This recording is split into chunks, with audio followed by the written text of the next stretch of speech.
Good morning. Welcome to 모닝스페셜. 여러분 안녕하세요. 9월 9일 월요일 최수진의 모닝스페셜입니다.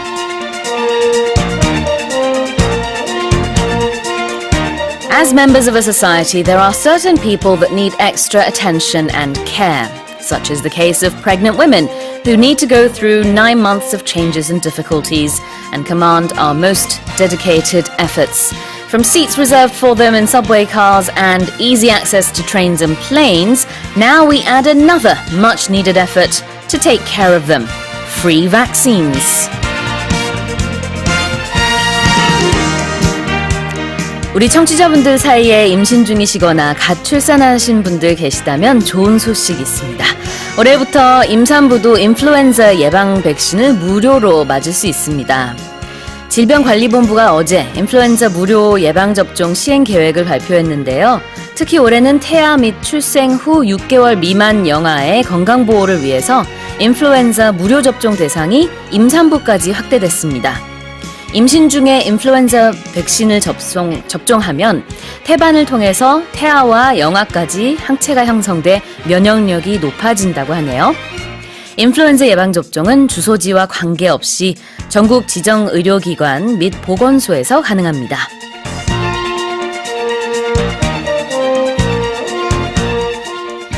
Well, with that in mind, let me give you today's quiz question. A biological preparation that provides immunity is known as 1번 vaccine, 2번 vacuum. 오늘도 청취자 여러분의 많은 참여 기다리고 있습니다. 퀴즈 정답 보내주신 분들 중에 추첨을 통해서 총 5분께 고칼슘 쌀룬 두유 보내드리겠습니다. 또 여러분의 소식과 소감 그리고 방송 중 궁금한 질문 있으신 분들 보내주세요. 짧은 문자 50원, 긴 문자 100원에 샵 1045고요. 반디 게시판이나 카카오톡 플러스 이용도 가능합니다. 자, 그리고 기상 안내해 드리겠습니다. 2019년 9월 9일 07시 50분 제주도 서부 지역에 호우경보가 발효됐습니다. 집중호우 시 인명피해가 많이 발생하고 있는 물에 잠긴 도로나 소규모 교량은 접근을 금하여 주시고 불필요한 외출은 자제하시기 바랍니다. 산사태나 상습 침수, 축대 붕괴 등 재해 위험 지역 주변과 해안 저지대 주민은 관계자의 지시에 따라 사전에 안전한 곳으로 대피하시기 바랍니다. 보행 중 가로등, 신호등 및 옥외 광고판, 맨홀 뚜껑 주변은 감전 위험이 있으므로 접근하지 마시기 바랍니다. 또 산간 계곡과 하천변, 유원지, 휴양림 등에서 야영 중인 행락객과 낚시객은 안전지대로 대피하시기 바랍니다. 이상 행정안전부에서 알려드렸습니다. Alright, with that said, let's kick off today's show with today's global headlines.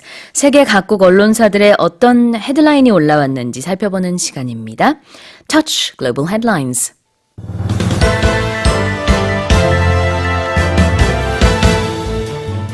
Damage reports from Typhoon Lingling continue to increase across the nation.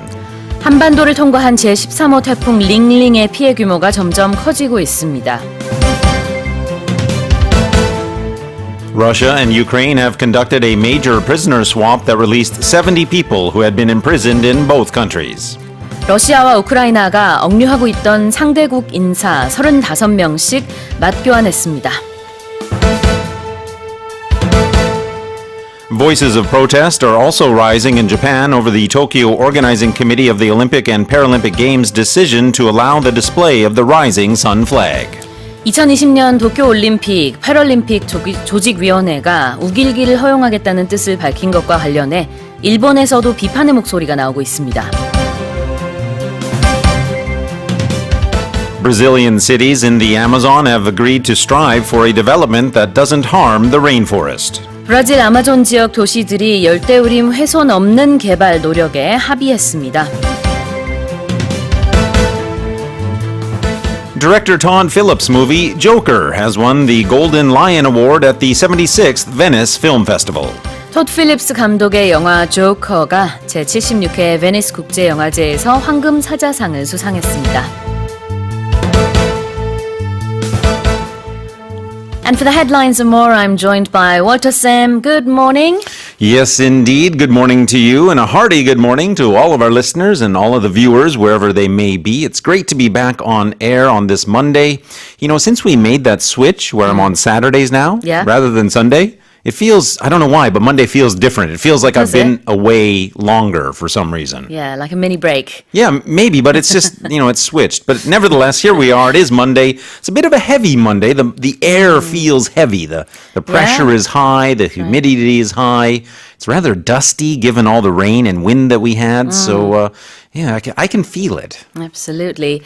Regardless of that, though, good morning to everyone out there today. Listener with the last four digits, 6692, says, good morning, back to normal. How are you doing today?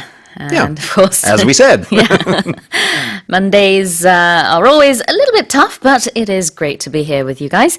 김보정님이요. Good morning, 모스와 함께 하는 출근길이라면 Monday blues 두렵지 않습니다. Well, that's good news. Absolutely. Monday blues. 월요병 없는 하루 시작해봅시다. Let's go over the headlines.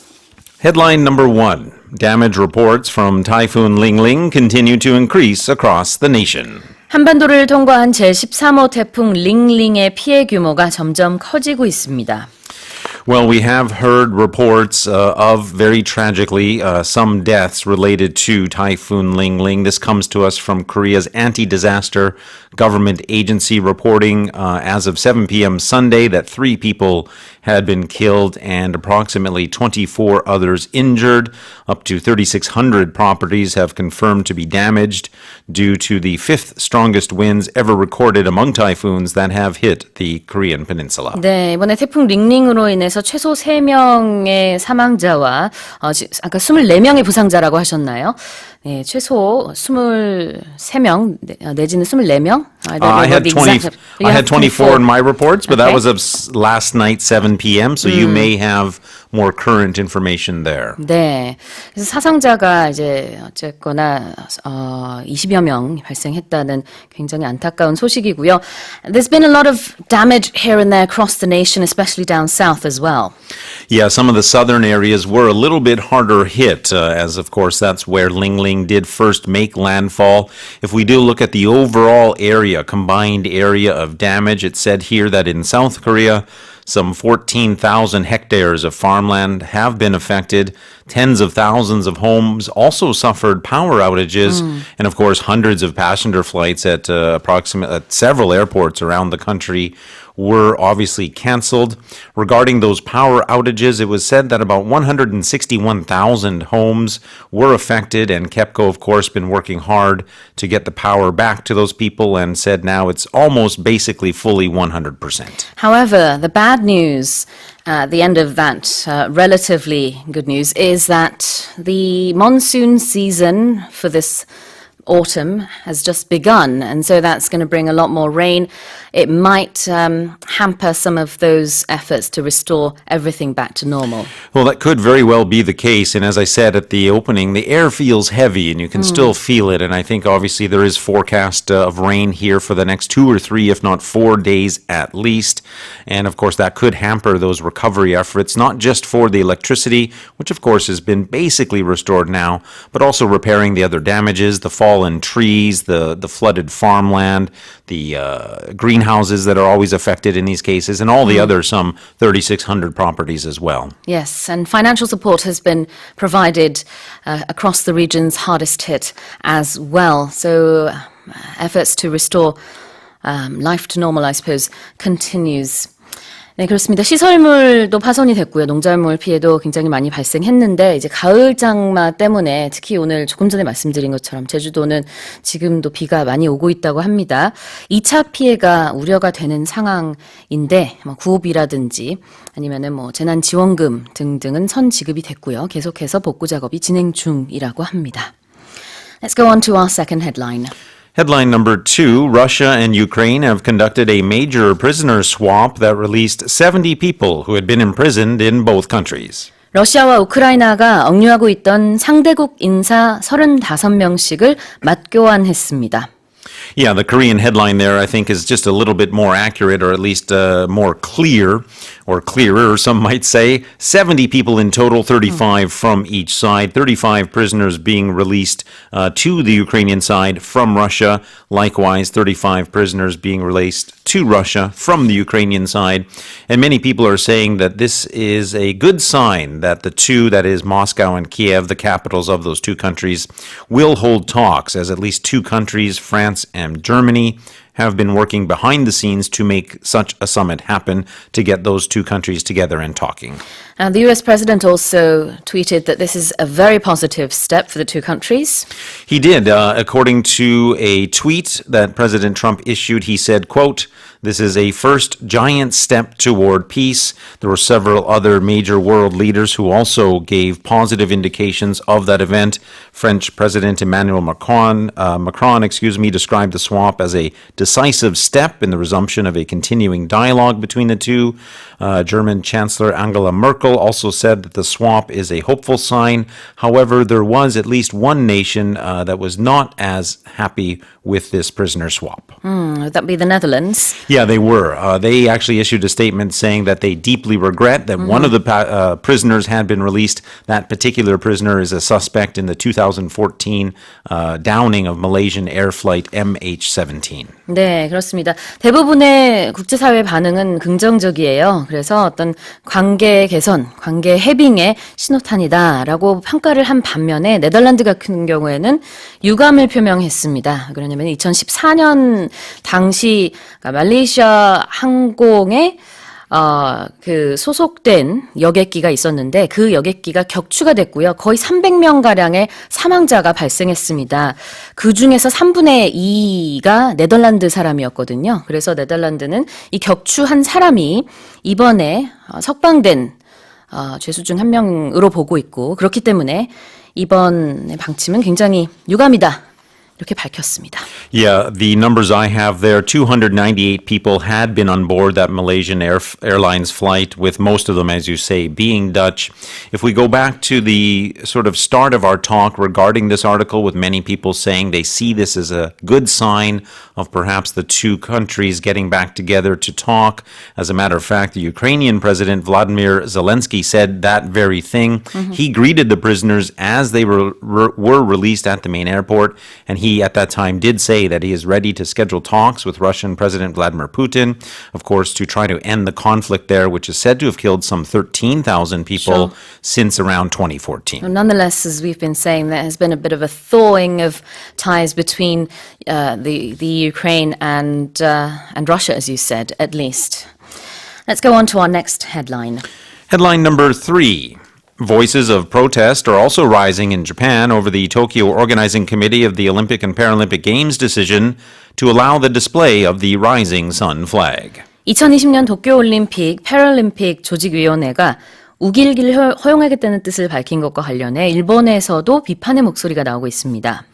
So, of course, this is an ongoing issue, and of course, we're seeing now more support coming for the not rising or not showing of that rising sun flag. That support now also coming from Japan itself. Yep. A recent Japanese newspaper article criticized the Olympic Organizing Committee for its decision to disregard Korea's request to ban the display of the rising sun flag at the Games, which are just around the corner next year. 네, 일본 내에서도 그러니까 학자들 사이에서 이거는 적절하지 않은 행동이다라고 하면서 이 올림픽 또는 패럴림픽이 평화를 기원하는 그런 축전인데 거기에서의 우길기를 허용하겠다라는 것은 평화적인 어떤 컨셉과 맞지 않는 행동이 아니냐라는 비판이 일본 내에서도 나오고 있는 겁니다. What more are we hearing?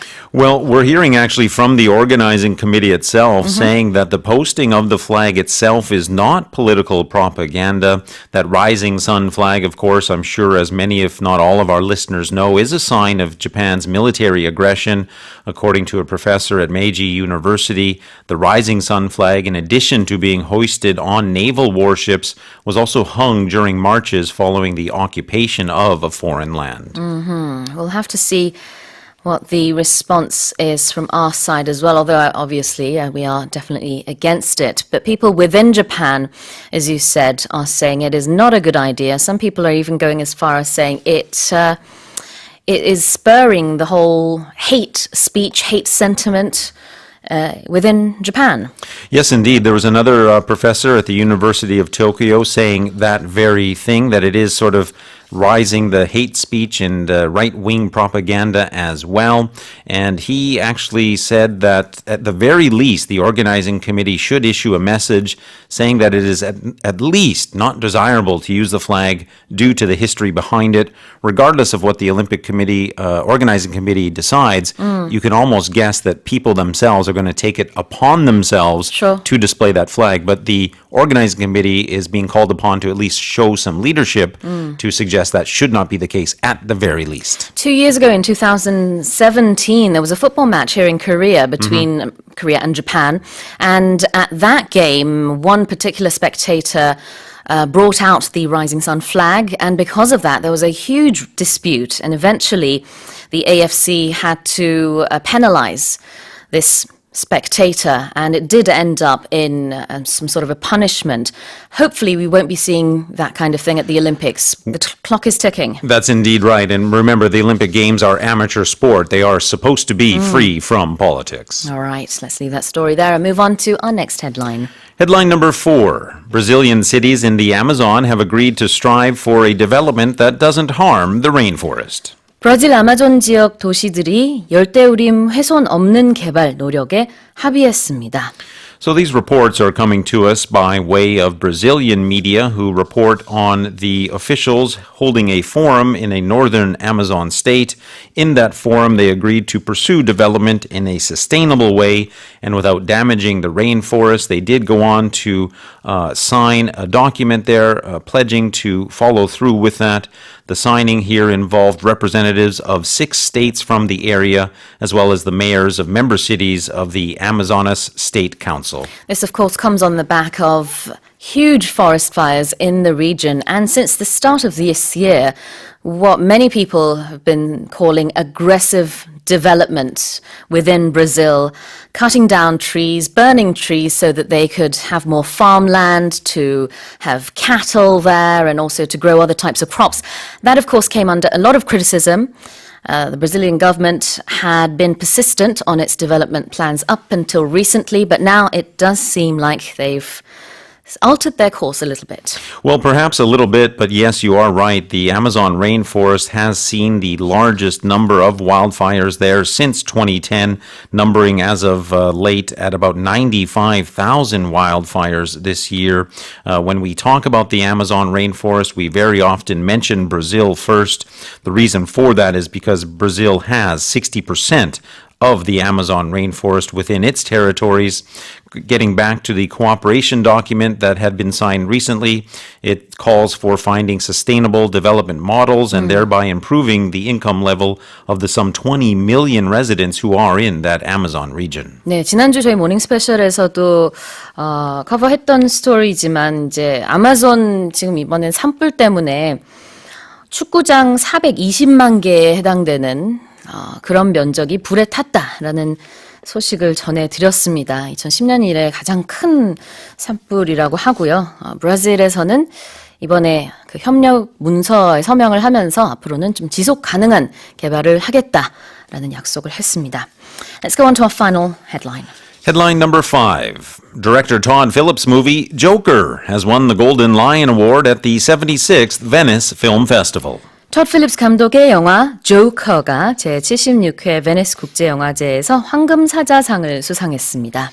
It's quite interesting development here in several ways, and I know that you and Mike touched upon the movie Joker in the movie segment on Thursday, but of course we are seeing some developments now that the movie is in wide release and is starting to win awards and generate some buzz.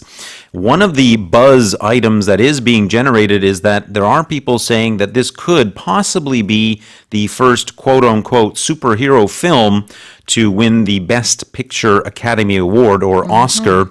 And I say superhero because Joker, of course, is actually a supervillain. Yeah, that's right. But it falls in that genre, I suppose, of superhero movies.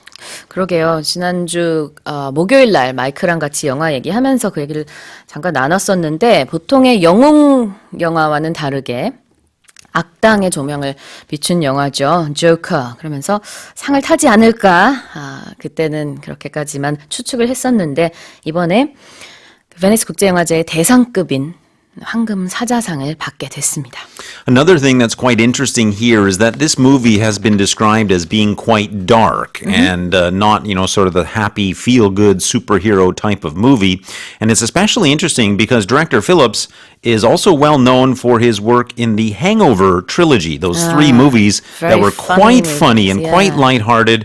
He directed each of those or was involved in them as well. So shifting from that to something as heavy as Joker is quite a big shift. Could you tell us a little bit more about the results of this festival?